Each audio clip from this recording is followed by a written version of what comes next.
di masa yang sulit. Maksudnya gimana, Pak? Satu hari saudara siapkan Mazmur pasal 115. Mungkin saya baca terlebih dahulu supaya saudara bisa, tak kasih contoh ya. Mazmur pasal Mazmur pasal 15, bukan 115.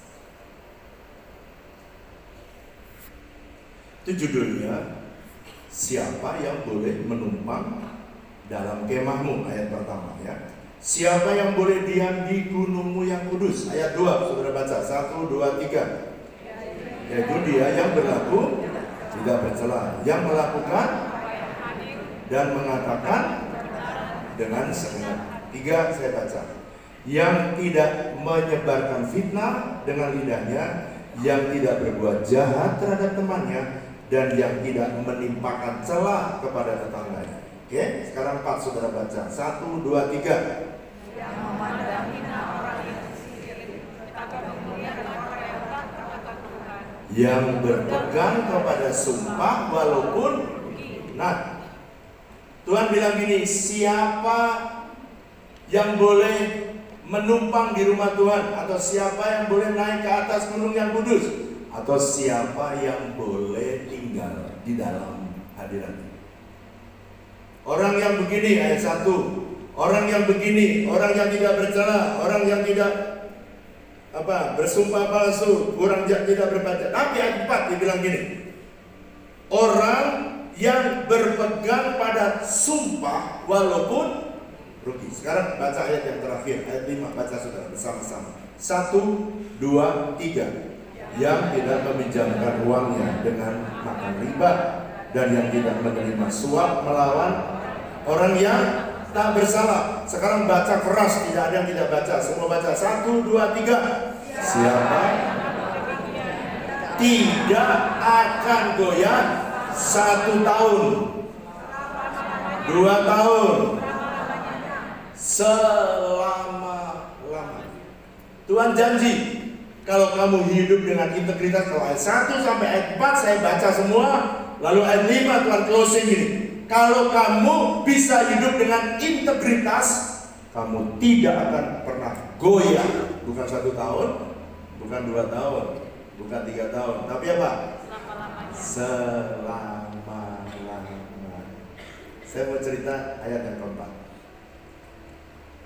Dia memegang sumpah atau janji atau komitmen walaupun rugi.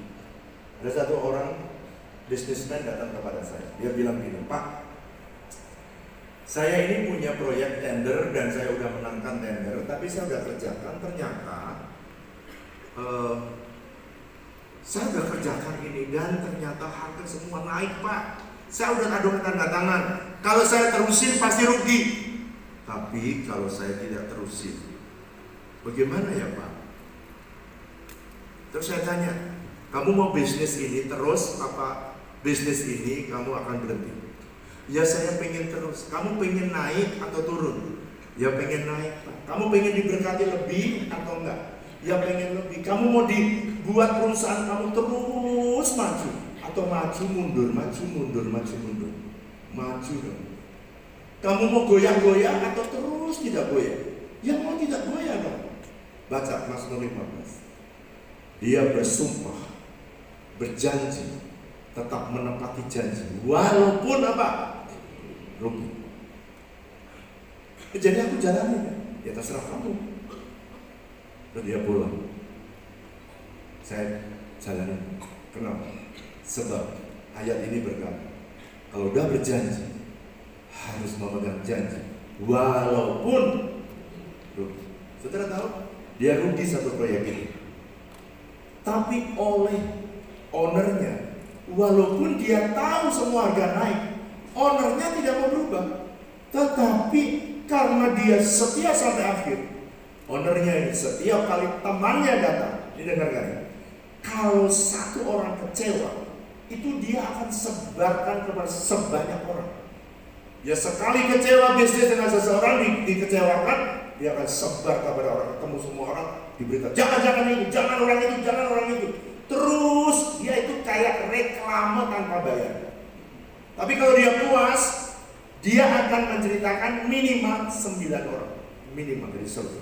Kalau dia puas seseorang, dia akan cerita minimal merekomendasikan 9 orang. Lalu kemudian dia selesaikan. Dan dia puas orangnya. Dia tidak ditambahin dari proyek itu. Dia tidak dapat untung dari proyek itu, dia rugi. Tapi dia bilang, Pak, setelah itu dia rekomendasikan temannya proyek yang lain. Dan temannya akhirnya memilih. Kenapa dipilih? Dia bilang gini, orang ini apa yang diomongkan di depan, kamu bisa pegang dia sampai akhir, dia akan selesai.